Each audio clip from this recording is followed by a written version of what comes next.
నాన్న, నువ్వు చేసేది చాలా పెద్ద తప్పు నాన్న. ఇంకా ఎంతమంది ఆడవాళ్ళ జీవితాలతో ఆడుకుంటావురా? పాపం తగిలిద్దిరా.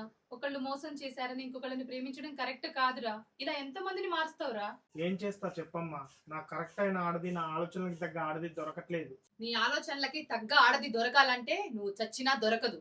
ఏం మాట్లాడుతున్నావమ్మా? నువ్వు తిడితే కొడితే పడుండాలారా? నువ్వు అలిగితే నీ దగ్గరకు వచ్చి బుజ్జగించాలా? అలాంటి అమ్మాయిలు ఉన్నారా ఇప్పుడు? కాలం మారిందిరా. మీ అయ్య నన్ను ఎంత కొట్టినా తిట్టినా మీకోసం భరించి నా పిల్లలున్నారు, వాళ్లే నన్ను చూసుకుంటారనుకున్నా. కానీ నువ్వేమో తాగి రావటం, ఫోన్లు మాట్లాడటం, అమ్మాయిల దగ్గరికి పోవడం, ఛీ, ఇవన్నీ చూసి తట్టుకోలేకపోతున్నారా? ఇకనైనా మార్రా. ఈ అమ్మాయిలు, ఈ ఎంజాయ్మెంట్లు నీ జీవితాన్ని నీకు తెలియకుండానే నాశనం చేస్తాయి.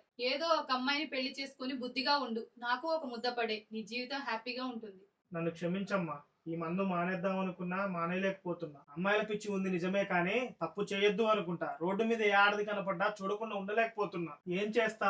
ఎంత ఓపిక పట్టినా నా వల్ల కాట్లే అమ్మా. నన్ను ఏదో ఒకటి చెయ్యమ్మా. ఒక పని చెయ్యి. నీ అంతటి నువ్వే నన్ను చంపేయమ్మా. ప్లీజ్ అమ్మా. నా లాంటి రాక్షసుడు చచ్చిపోతేనే మంచిది.